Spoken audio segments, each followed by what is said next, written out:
From the Albuquerque Journal, this is the leading news. I'm Gino Gutierrez. It's Wednesday, December 24th. Here's what we're covering on today's episode. As New Mexico heads into a major election cycle, Republicans are narrowing Democrats' long-standing voter registration advantage, though it's unclear whether the shift will translate into election wins in the reliably blue state. Since March, Republicans have added more than 7,000 registered voters, compared with about 2,300 for Democrats. Over the past 5 years, GOP registration has grown by nearly 16,000 voters, while Democratic registration has dropped by about 38,800, which is partly due to routine post-election voter roll purges required by state law. State Republicans credited target voter registration drives and outreach efforts for their gains. Democrats counter that their party's registration surged for years before the recent GOP uptick and argue Republicans continue to lag far behind both registration numbers and in election results. Democrats still hold a sizable edge with about 573,000 registered voters compared to roughly 441,000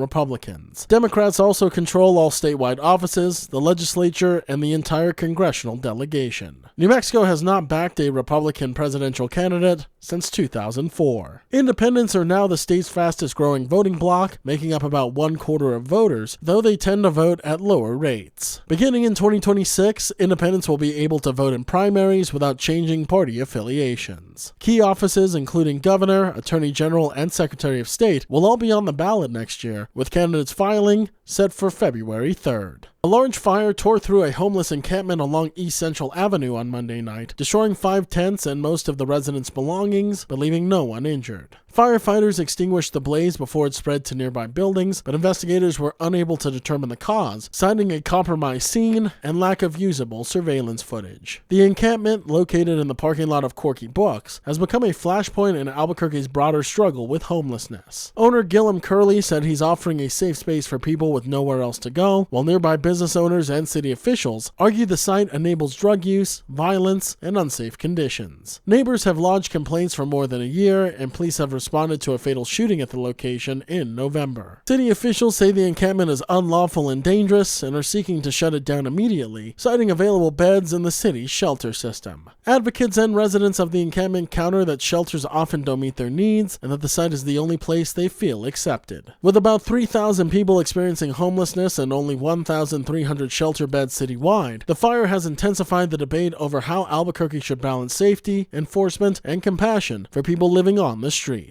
And New Mexicans are unlikely to see a white Christmas this year, with unseasonably warm temperatures expected across most of the state. According to the National Weather Service in Albuquerque, the only chance for snow on Christmas Day is in the Tusass Mountains above 10,000 feet. Albuquerque itself has not had a white Christmas since 2019. Despite the mild weather, ski areas such as Santa Fe Ski remain busy, thanks in large part to extensive snowmaking that has allowed operations to continue without natural snowfall. A system moving through on Christmas Eve is expected to bring light, steady rain, but not snow, to parts of northern and western New Mexico, including Chama, Gallup, and Farmington. High pressures will keep temperatures well above average, with Albuquerque possibly reaching a record high of 64 degrees on Thursday. Some eastern and southeastern cities, such as Tucumcari and Roswell, could see temperatures in the 70s. Colder weather is forecast to arrive on Sunday, bringing highs back down into the 40s and 50s statewide. The leading news is powered by the journalism of the Albuquerque Journal. If you enjoy hearing all of the stories we share with you here daily, please consider becoming a digital subscriber to the Journal by utilizing the discount code in our show notes. Every subscription helps support local journalism and allows us to provide you with the news that matters to you. Now taking a look at Albuquerque's weather forecast. Today you can expect mostly cloudy skies with a high near 65, and as for this evening, mostly cloudy with a low around 39. To keep up with all the latest news from the Albuquerque Journal, you can visit our website at abqjournal.com.